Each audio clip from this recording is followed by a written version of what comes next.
After 2 decades at Nine, its poster boy, Karl Stefanovic, has left the building. And for the first time, people who worked with him are speaking out. I spoke to about 20 different people who had known and worked with Karl over 26 years.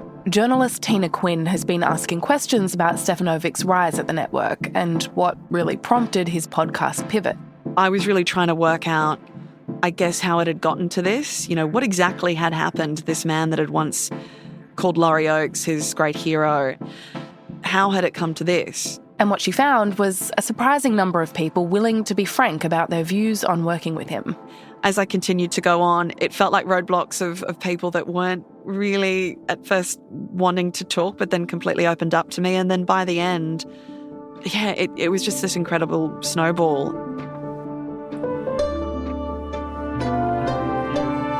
I'm Ruby Jones, and you're listening to 7am. Today, host of Fourth Estate on 2SCR and Crikey contributor Tina Quinn on Karl Stefanovic's rise, what his former colleagues really think, and what his future outside the network will look like.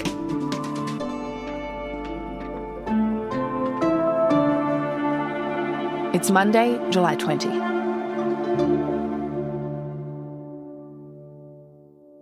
Tina, to begin with, in your conversations with all of these insiders at Nine, what impression were you left with of Karl Stefanovic's place at the network before his exit? How much sway did he have and how was he seen? Well, Karl Stefanovic was the Today Show and was Nine. That's how many people described him to me. The last thing that guests or visitors would see as they entered the soundstage of the Today Show at North Sydney was this large, imposing portrait of Karl, which I thought was really interesting. It's of Karl. He's sort of in silhouette and he's walking onto the soundstage, almost like walking into his domain, his kingdom. He'd been with the program for 21 years and had outlived all 8 of his female co-hosts. He was someone that was seen as almost untouchable. It didn't matter how many scandals there had been, how many controversies, the network continued to back him no matter what. And I think people, they're incredibly shocked that era has come to an end. He was described as the network's golden boy.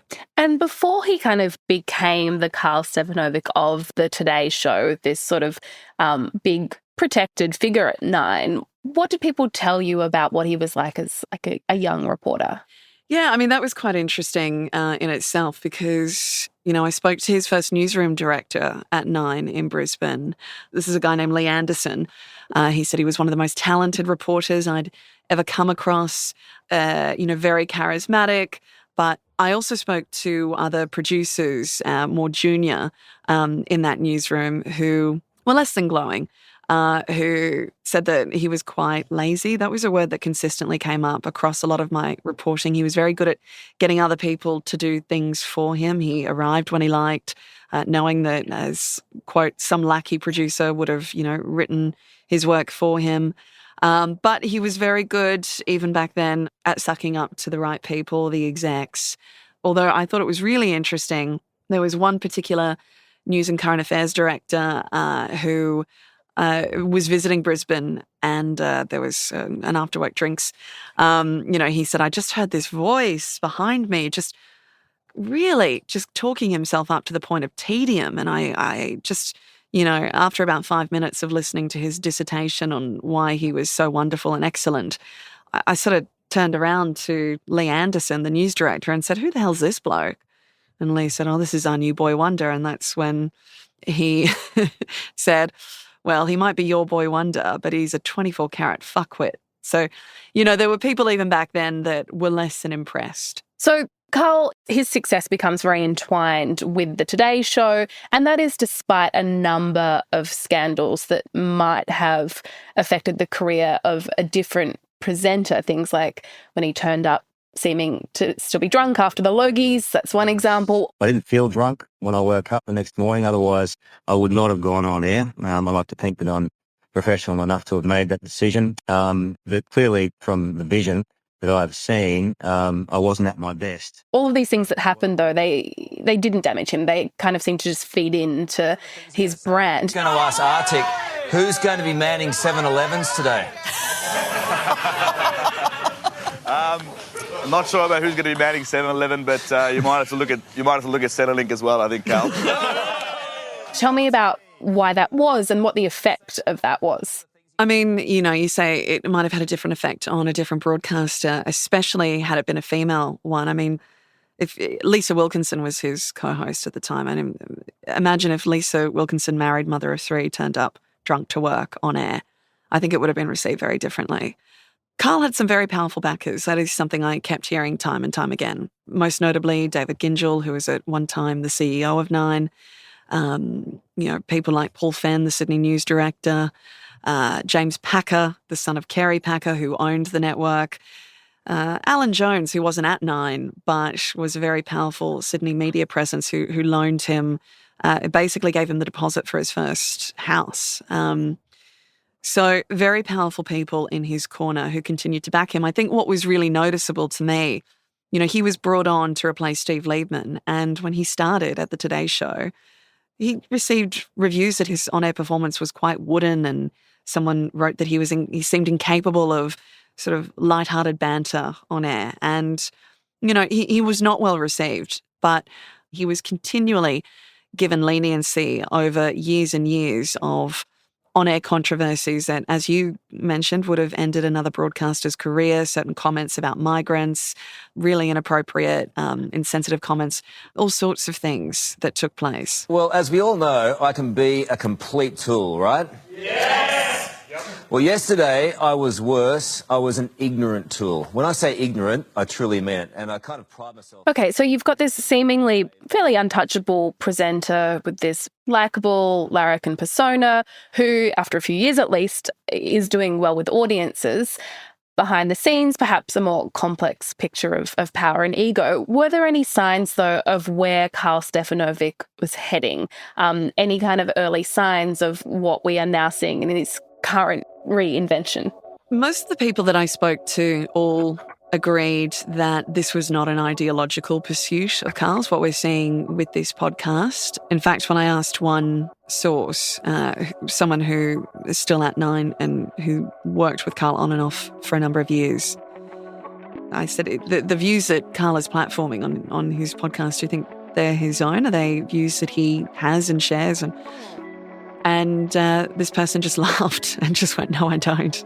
It's exactly what you think. This is for clicks and for power. And he is very much a product of the industry that made him. And that industry is shape-shifting and it is transforming in front of him. And he can see the writing on the wall and he is trying to remake himself. And this isn't really driven by ideology. It's driven more by something that he sees could possibly work in this market. Something that we've seen very successfully done over in the United States, in the UK. It's something that he's trying to bring here to Australia. Coming up, can Karl survive without the production support that comes with breakfast TV?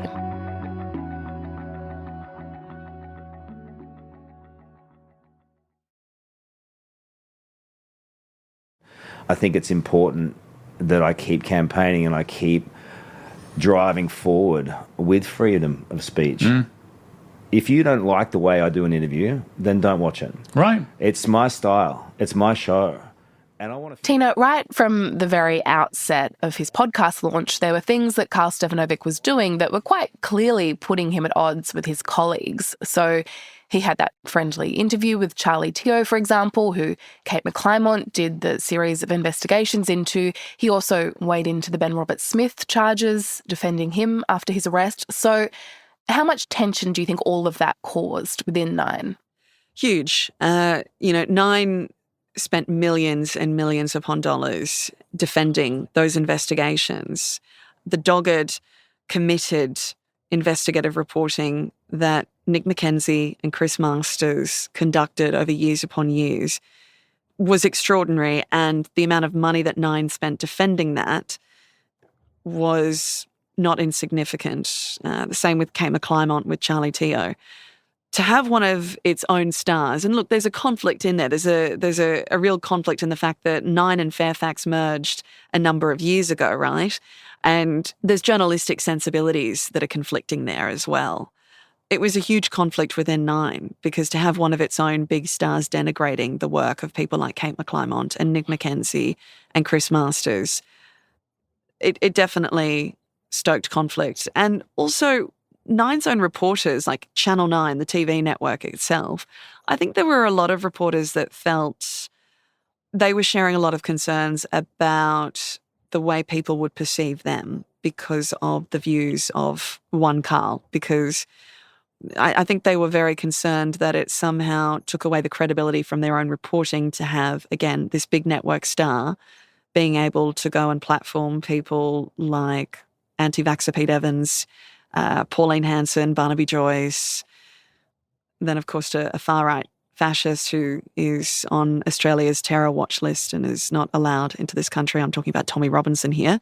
I think that was something that was proving very anxiety-driving within Nine's own stable. I see on Sky News, UK Sky News, important difference, that he's a threat to society, Elon Musk. Oh, Elon Musk. Anyone who believes in free speech is a threat to their society, because their society is about control. They want to control speech. They want to control everything. Every element of your life they want to control. That's their future. That's the left's future. And obviously that's all led to him leaving the network. How do you think it's going to go for him from here? Because he's obviously, he's good at TV. He's a gifted broadcaster. But while at Nine and while on Breakfast, he's got this huge production machine around him. There's all these people who are paid to make him sound good. So how do you think he will work without all of that? I think it'll be interesting to say.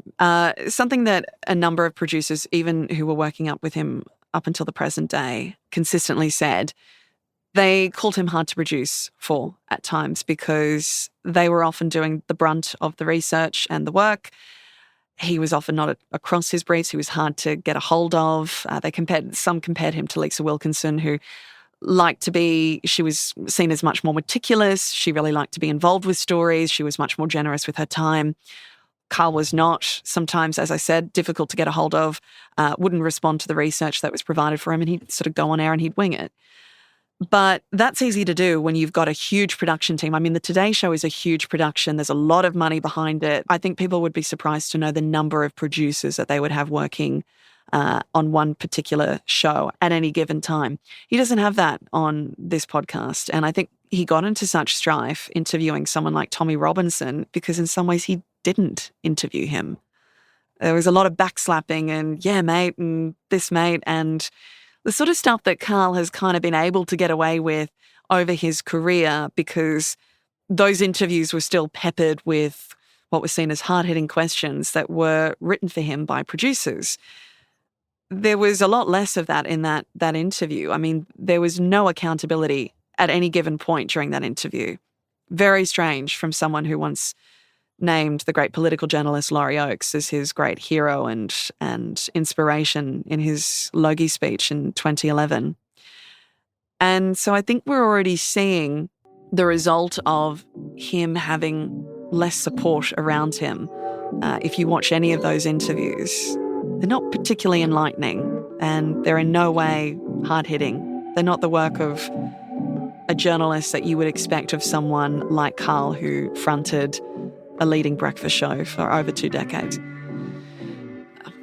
I think it's very telling about the level of talent he really does possess in that area. Yeah, it's funny. It's like he's kind of grappling with the tension between casting himself as this outsider and then the reality of what that actually might mean for him to be on the outside of the mainstream. I mean, it's always interesting hearing from these guys who always claim that they've been silenced and they've been cancelled.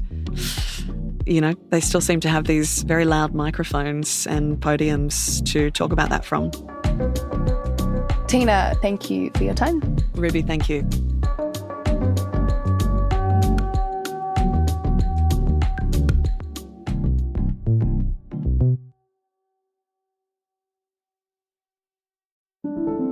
Also in the news, the United States has launched fresh strikes against Iran after at least 2 American troops were killed by an Iranian attack on an airbase in Jordan.